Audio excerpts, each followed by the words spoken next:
All right. Good afternoon, everybody. Thanks for joining us virtually this afternoon, especially on such short notice. Just an idea of flow. We'll have statements from all four individuals, and then we'll open it up for general questions. So we will start with the team's co-owner and governor, Wyc Grousbeck. Thanks very much. This is a bittersweet day to commemorate the retirement of an all-time great, Danny Ainge, who won championships as a player and won a championship as a head of basketball, unprecedented in Celtics history. One of the truly finest people I've ever met in my life, on and off the court. You epitomize what it is to be a Celtic, and I appreciate the 18 years we had together, working side by side, and watching you put the team together that led to our championship in 2008. And then it's a sweet day in our ability to announce the promotion of Brad Stevens to become our new president of basketball operations at the Celtics. Brad, a similarly truly outstanding person, human being, caring of others, deeply committed to teamwork and to the Boston Celtics. And on and off the court, wants to bring Celtic pride to the levels that we are accustomed to around here. Brad and I spoke this morning and committed to one another that we're going to win Banner 18 or die trying. And that's the way Brad feels about it. That's the way I feel about it. And all of us here at this podium believe that Brad is the person to lead us forward on the basketball side as we go after that lofty goal. So I don't have anything really more to add except thanking Danny again and his family for devoting the last almost 2 decades to working with us here at the Celtics, and the last 4 decades plus to being one of the ultimate Celtics. Then thanks to you, Brad, and your family for joining us from Indiana, from Butler, 8 years ago, and now to taking this step, which frankly, you've been side by side with Danny as the rosters have been put together over the last 8 years. It's been an integrated team working on the basketball side. You haven't just been a coach, you've been a co-member of all of basketball. And now stepping forward into this role, I appreciate that you're taking on the responsibility, and I'm looking forward to seeing it succeed. Next up will be co-owner and alternate governor, Steve Pagliuca. Well, Wyc, those are great remarks, and I'd step back and say that it's been just a wonderful 18 years. And previous to that, I met Danny in I think in the late 80s, and have always respected and felt honored he played in Boston, and to have him here at the Celtics for this period of time and see all the success and work side by side with him and Brad has been, one of the best experiences of my life, and truly a bittersweet day. Danny has meant so much to Celtics pride, the reinvigoration of the franchise, the championship in 2008, winning championships himself, and as Wyc said, I think we're just honored with his integrity, his approach to the game, his respect for the game, his respect for fans and players. We're really going to miss it. But the great news is we have continuity with Brad, who's been side by side for these last 8 years. And so it's a bittersweet day, but great day for Danny. I think we should really appreciate everything that he's done for the city of Boston, for basketball, and all of us personally here. It's been just a joy to work with him. Next will be Danny Ainge. Well, this is a bittersweet day. Let's start back 18 and a half years ago when Wyc and Steve first approached me to come to Boston. And I was in a pretty good place. I was playing golf a lot, working TV one day a week. You still do. Not enough. One thing that they won me over on was the quality of people that I believed that I was going to work for. Wyc had a son that was blind, and he moved his entire family back to Boston and made all sorts of sacrifices. And I really felt a genuine person that was trying to not just win a championship and bring Banner 17 on, but also try to make a at a better place. And I had served with Steve on a couple of boards of different charities, so I knew his philanthropic history and his willingness to serve. And one thing that I'm really proud of is just, boy, they have lived up to everything I thought that they would do in the community of Boston, but and then some, especially over this last year and all the social injustice, and they're putting their money where their mouth is and making Boston a much better place to live. And I'm as proud as that as being part of their organization and them as anything. The basketball is fun. I love basketball. It's been part of my whole life. And been in professional sports for 44 straight years. And I've had a lot of ups and downs and fun and sad losses. And, today is not a great day. I wish we would have, finished the year on a much better note. But I feel like there's so much hope in the Celtics going forward. And I'm excited for Brad. I think that Brad, he was born for this. Indiana kid, basketball junkie, smart, lives the game, has many resources, and has a great staff. With Mike and Austin and Dave and Remy and Jake and Allison, and just a great staff already in place. And that with Brad's leadership and his organization and his work ethic and intelligence, I think it's going to be this is a great day for the Celtics. And I think this is actually even a big step forward. And I'm looking forward to see what, and I'll be hovering from a distance probably, but sitting with Pags or Wyc, yelling at the refs for years to come. But We'll have an honorary seat for you at the games too. So, but this is a good day for me and for my family, my children. I've talked with them through all of this process, and we're excited for the opportunities that I have to spend more time with them and not be as stressed, and get out and play golf a little bit more. Finally, Celtics President of Basketball Operations, Brad Stevens.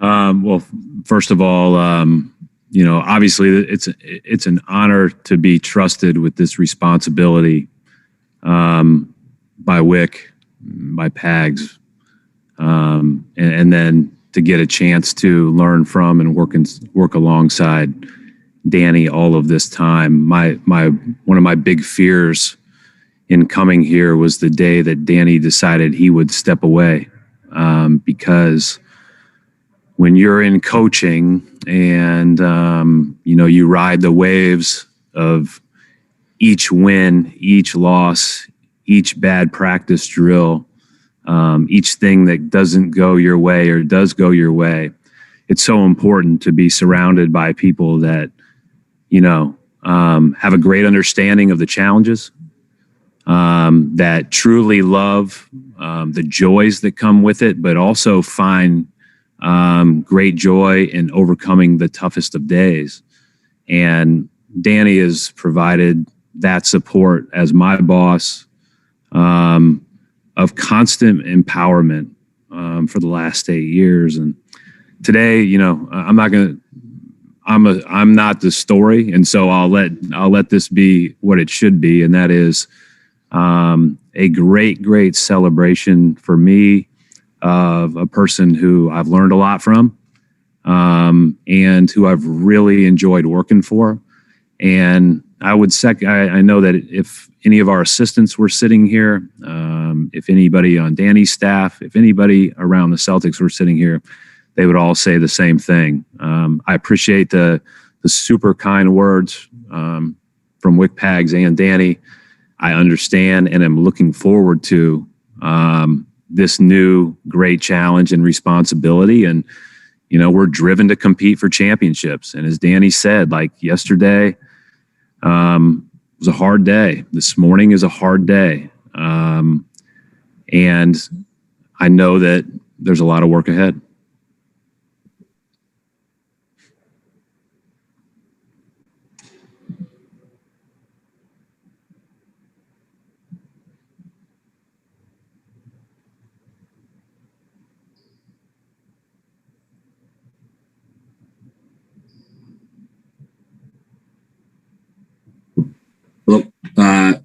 Sorry, connection issue. Looks like I'm back now. So we'll open it up for questions and we'll go to John Corrales. Thanks. Brad, you now move into this front office role after coaching these guys. They've all worked really hard for you. You've coached them through some of the worst of the NBA with the bubble and this turnaround and through personal tragedy. Are you prepared now to make the difficult decisions that impact these guys' futures as a member of the front office, as running the team? I mean, I think one of the things that I've learned from just being around Danny is you have a job to do. You have a responsibility to do. That responsibility is to the Boston Celtics and our fans, and the pursuit of excellence and the pursuit of the opportunity to compete for championships.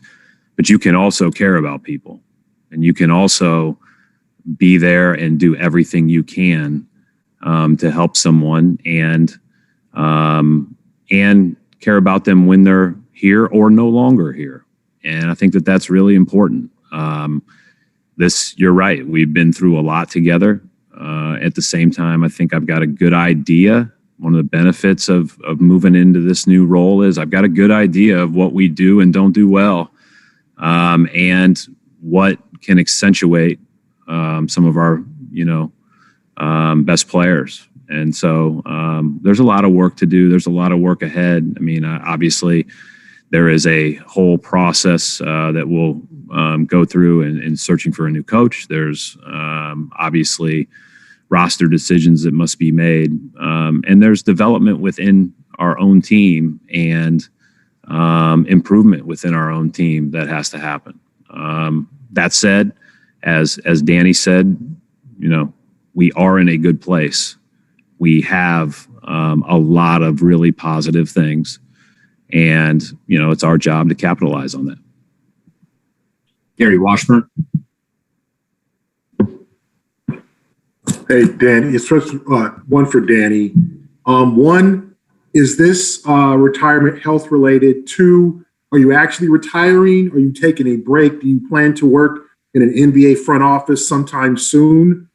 And this year, did you think or know that, was there a point where you said, okay, Danny, this is it for me. This is my last season? Yeah, I mean, I think that when I had a heart attack 2 years ago, I started thinking about what I was doing with my life and, what are the things that I want to accomplish. I think my life expectancy is maybe a little bit less than yours, Gary. Who knows? But I think that, what was the other part of the question? I don't know what my future holds. I don't have any plans. Right now, my goal is to get Brad up to speed on the draft. Like I said, our whole staff will be able to help in all that, and try to make this transition and put the Celtics in as good a place as we can be. And I'll think about the future somewhere in the future.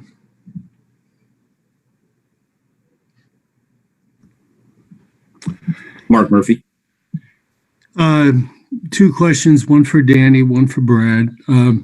Danny, how much did just the rhythm of this season kind of wear down on you, and how much did that influence your choice? Yeah, I don't think it did much. I've been through a lot of bad seasons before in my lifetime, but I think that, not so, we haven't had very many bad seasons, but seasons where we didn't play as well as we hoped. But I don't, this is not a this moment, this season decision. This is well thought out much before that. And I've always trusted my instincts, and my instincts have told me that this is the right time for me and my family and for the Boston Celtics. And, 18 years ago when I was hired by Steve and Wyc, and I mean, it's rare in this business where there's so much public scrutiny of every decision you make, where you come in and you leave 18 years later and you're closer and better friends than when you came in, and you have great respect and a lifelong, that'll never end. And that's what I'm most proud of, is relationships. And I'm looking forward to the next chapter. Looking forward to the next chapter for the Celtics and for us. Okay, and the other question is for Brad. You now get to pick your successor. What in your eyes would be the next coach in this team? What do they have to do? A lot of former players are now coming into the league as head coaches, for example. Well, one of the things I've learned being in coaching against other great coaches, learning things from the people that you coach against is there's a lot of different ways to coach and there's a lot of different ways to be successful as a coach. Danny and I have talked many times about, we had done things over the last 7 or 8 years that Danny wouldn't necessarily have done, but when it is on one page and when it works out, it's the right thing for that group and that team. And so I'm looking forward to really diving into this process. I think that the good news about whoever we hire, they don't have to fill Doc Rivers' shoes like I did, and they don't have to fill Danny Ainge's shoes now like I do. So that's the good news is they just have to, figure out a way to, be better than the last guy. Adam Himmelsbach. Danny, you mentioned this is something you'd kind of thought out for a little while now. Could you give us a little sense of the timeline of when this started being something you started thinking about and how this decision was made, whether this was entirely your decision or was it more from also discussions among Wyc and Pags and things like that? It was my decision. And like I said, it started when I had health issues 2 years ago in the playoffs. And I started thinking about them. You're surrounded by your 6 children in the hospital and they're saying, hey, you need to quit doing this for work. It's causing you too much stress. And that's probably when I started thinking about it. And then these last 2 years have been tough, like, in the bubble and all the rules and scrutiny and protocols that we've had to go through, has not made it as much fun. The job, we haven't been able to get out and have scouts or draft workouts. So the job hasn't been as much fun, but I think that, I don't know if there was a moment in time, but like I said earlier, it was I trust my instincts. My instincts told me a couple months ago that it was time for me to move on. And that's what's best for us. That's what's best for the Celtics. And for the record, Danny came and said, it's his time. It's completely his decision with no support whatsoever from ownership in making that decision. None was offered. No support was offered except for wishing him the best once it became clear that was his decision. And now we've taken a step with Brad. It was in that order, and that's exactly how it happened. Yeah, in fact, we asked him to think about it some more when he first came up with it to make sure he thought it through. And I just can't tell you how much we appreciate everything that he's done, and he'll leave his imprint on this organization for years to come. Tim Bontemps. 2 questions. First for Brad. Obviously, Brad, you've been a coach for a very long time. How long have you been thinking about taking this job and moving into the front office, and why is this the right decision for you to make? Well, like I said earlier today, Tim, today is not about me. The thought of going into this position, was never even a thought because Danny was here and he was the best at it and he's the best to work for. When he decided to move on and retire and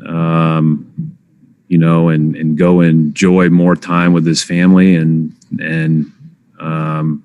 we talked a little bit about it whenever that was. I don't remember the timeline, but it's been a while now. 6 years ago. It wasn't 6 years ago. It was within the last couple months. And then it just kind of moved down the road and Wyc and Pags, both talked to me a little bit about it. And then I talked to Wyc for a while one day and we decided that was what was best. And I told Wyc at that moment my number one thing is for the good of the Celtics. I love the Celtics. I want to do what's best for the Celtics. I really have enjoyed coaching. I loved coaching, and I've loved coaching the players both at Butler and here. But this is the new challenge, and this is what we need to do to hopefully be even better. And, again, I think a big part of that is hopefully I can use my experience as a coach to help not only find a coach, but be a good supportive, empowering person like Danny has been to me of a coach. I guess just to follow up really quick on that, Brad, why is it better for the Celtics for you to be the president of basketball operations as opposed to the head coach? Well, I think the biggest thing is that I'm passionate about this group of people. I'm passionate about the team that we have. I'm passionate about the people that work in our front office. I'm passionate about our coaching staff, and that's who I've spent all morning with. The people in our sports performance staff. I'm passionate about the whole thing, and I do think that I've got a good insight to our team as Danny now steps away. And so I feel like I've got a good idea about what we do well, what we don't do as well. And I also think, I've been doing this for 8 years. I've been in that locker room with some of those guys for a long time. And they're going to get to play for a great coach with, some similarities maybe, but also some great new fresh perspectives. And I think that that's a good thing. And so I'm looking forward to finding that person, because I do think like people can be reinvigorated by that. And, I think that when I looked at the big picture and Wyc and I really talked about it, it made sense. Like, this is a great opportunity to give us a good spark when we're losing, one of the best at his job in the world. And that's something that, we know we all have to step up and meet the next challenge. And Wyc, sort of the same question for you. Obviously, you hired Brad to be your coach. He's had a successful run as a coach. Why is it better for you to move him into the front office as opposed to finding somebody to work with him in that job and have him stay on the sidelines? Yeah, we've all here at this podium the other three of us have gotten to know Brad over these past 8 years and realized the depth of his basketball brilliance.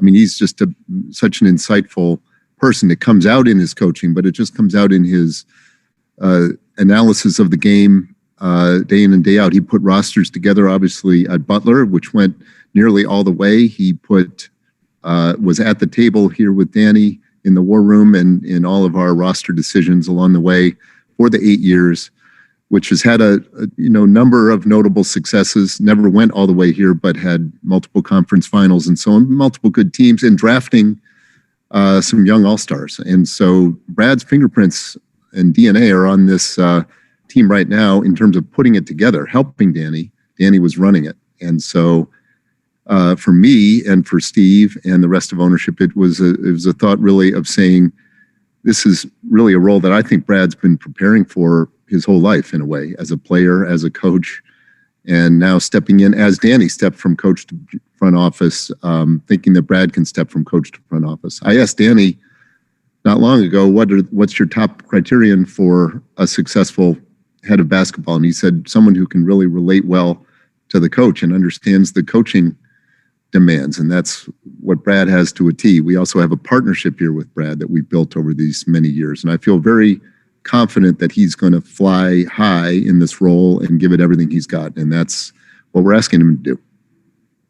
I think the continuity and the excellence that Brad brings to this job is going to be fantastic for us. And as Brad said, he can. The key is having a president of basketball operations that can work with the players and coaches and ownership to really win a championship. And Brad is extremely well positioned to do that, and has been integrated from day one in the operation with Danny and understanding what we're trying to accomplish and how we're trying to accomplish it. So it's, again, a bittersweet day. Danny is leaving, but we're lucky to have someone like Brad to step in and continue that legacy and that family going forward. Chris Mannix. Hey guys, question for Brad and a question for Wyc. Brad, if this went a different direction and they hired a new basketball operations president. Would you have been happy coaching this team, for the foreseeable future? For sure.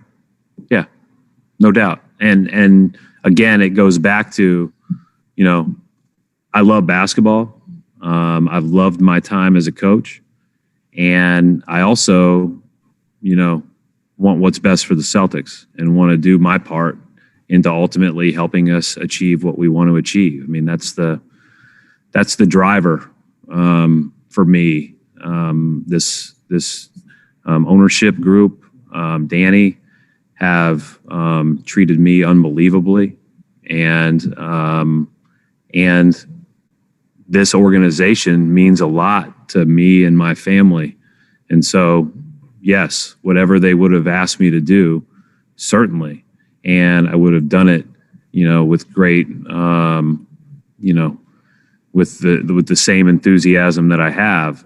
This now is a great new opportunity. I'm invigorated by it. I'm looking forward to it. Like I'm excited about it. I know there's a lot of work to do. And I will say, and I think it's really important to say, like Danny mentioned it earlier, we're set up not only from a player standpoint, but we've got great coaches that are in the building. But, Mike Zarin, Austin, and that whole entire group, like they are going to make this transition very easy because they are high level at what they do. They know the ins and outs of everything that needs to be known. And, I'm looking forward to working with them, leaning on their expertise as I transition, leaning on Danny's expertise as he transitions, and going from there. And just Wyc, to ask you, you obviously have a lot of confidence in Brad for this job, but when Danny comes to you and tells you he's going to walk away, is any thought given to kind of a national search and to branch out and look at a deeper level across the league? Well, what we knew, what I really felt, and what we decided was we'd wait till the end of the season to do anything if we went that route. And then talking to Brad one day and said, I wonder if you want to, let's run a search together for president. I said, and you might want to throw your name in. And from my standpoint, that's when it started. I think Brad and Danny actually had started tossing it around years ago casually, but they never filled me in. And that was just, it's always probably been a possibility. But so the idea of Brad taking over it's a natural promotion from within somebody we've worked with for 8 years. And so one person's leaving and we have one job opening, and it's a very important job opening of head coach of the Boston Celtics. It's following, Bill Russell, Casey Jones, Tommy Heinsohn, Brad Stevens, Doc Rivers. It's following an illustrious group, and we're getting started today on that search. Jared Weiss. Question for Brad first. There was a period of time recently in the league when teams were having coaches also fill that same GM position or director position. Was that something that you considered, or something you weren't interested in considering, just how taxing that whole workload would be? And then also just for Wyc and Pags, was that something you considered? I think it's too much. And I think that, like I said earlier, all of my intentions, energy, and focus needs to be on doing this job well, and then hiring a great coach and trusting that they will do their job well. And I think that everybody will benefit from that approach. And to me, that would have been a lot to be able to do both of those things. I know some people have done it and some people have done it really well. But that would have been a great challenge. I told him yesterday he better find a good coach or he will be doing them both. At the Celtics, those are two separate jobs. Yeah, and then when we purchased the Celtics in 2003, we studied this, and at that time there wasn't even as much statistics as there are now, and we tripled the size of the basketball operation, the front office, and so it's a gigantic job. Doing the two jobs, I can't imagine being able to do those two jobs in today's world. with managing the stat people, managing the health, managing all the things that you have to manage. I think it's 200-hour week, type jobs, and that's how these guys have worked at it, and that's why we've been so successful. And it's also fantastic to have someone who's coached because they understand how hard the coaching job is. It's an extremely hard job to get out there for those 82 games plus the playoffs and all the ups and downs of that. So definitely 2 jobs in my mind. Time for a few more questions. We'll go to Brian Robb. Hey, just 2 questions for Brad here. First, you've spoken highly again about the other members of the Celtics front office here. During this transition, do you expect to potentially add anyone else to help with that group moving forward, or are you happy with that group in place? And as a second question, what's the biggest thing from after all these years of working with Danny? What's the biggest thing you'll kind of take from him in his role as you transition here? Let me answer the first one first. So Danny is, and I was really fortunate to work for a great boss at Butler and Barry Collier. And my biggest fear in leaving Butler was being able to find someone that would even come close to being what Barry was to me, and found it from day one right here. And that is, he empowers you every day to do your job well. He gives you confidence to do your job well. He challenges you, but he also supports you. And that is not just the head coach. That is the video coordinators, that are the scouts, that are the people in the analytics department, that are the people in the training room. He has a great balance of demanding excellence, but also having great perspective and being awfully supportive. And so I think that is the thing that, as a person that will be in my position, I think that's what I take as, I want people to feel that way. And then with regard to the front office, I've spent a lot less time thinking about the structure of the front office and what we need to do. I will obviously dive into that. I think that there are good people in place.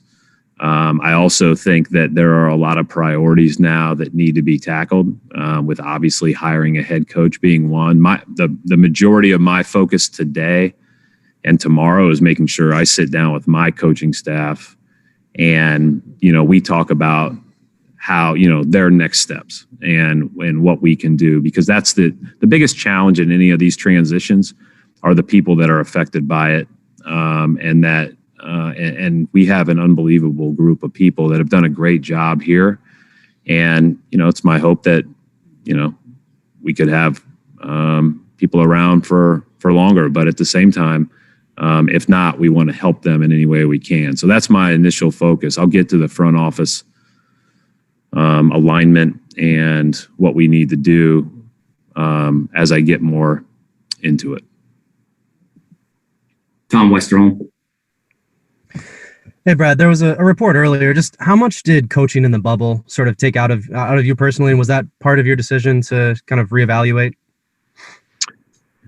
No, I thought coaching and playing in the bubble, those were some of the most rewarding basketball moments that I've ever been a part of. The bubble in itself was hard on everybody, but that was well documented. But I think I haven't seen basketball played at a higher level than when I was down there.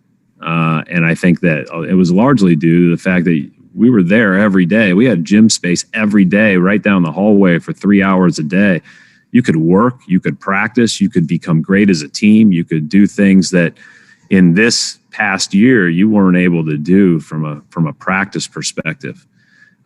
This is a glimpse into Brad's mind. Yeah. He wants everybody in one place, 365, 24/7, just playing basketball. Yeah. So the new bubble. So this is what this is. Hiring a new coach will give us a great opportunity to hire somebody that I think will, again, be great at the job, be better than the person he replaces, and, be a new, fresh voice with new, fresh perspective. I think that's great. And so it has nothing to do with my own, where I was with coaching. Coaching has been awfully good to me. And I'm very thankful for every day that I got a chance to do it. Our final question this afternoon will go to Mark D'Amico. Hey, Danny, this one's for you. And first and foremost, congratulations on a great run here with the team. You have a unique perspective in that you've negotiated with Brad multiple times on his first contract here, on multiple contract extensions since then. How would you categorize Brad as a negotiator? Well, I haven't really negotiated with Brad. I've negotiated with Tracy. So let's say she's a great negotiator. She worked out great contracts for Brad, but I'm not worried about that. I think Brad he's much smarter than I am. He'll figure all that out. And like I said, he's got a lot of people that will help him and get him through that. And we have a great front office, downtown office with Bill Reisfelder and led by Rich Gotham, and surrounded by a lot of great people. And I'm not worried about any of those elements of his capabilities. He's, like I said, he's smart and he's hardworking, and he'll figure out what he doesn't know. Gentlemen, thank you very much for your time. And we'll wrap it up right there.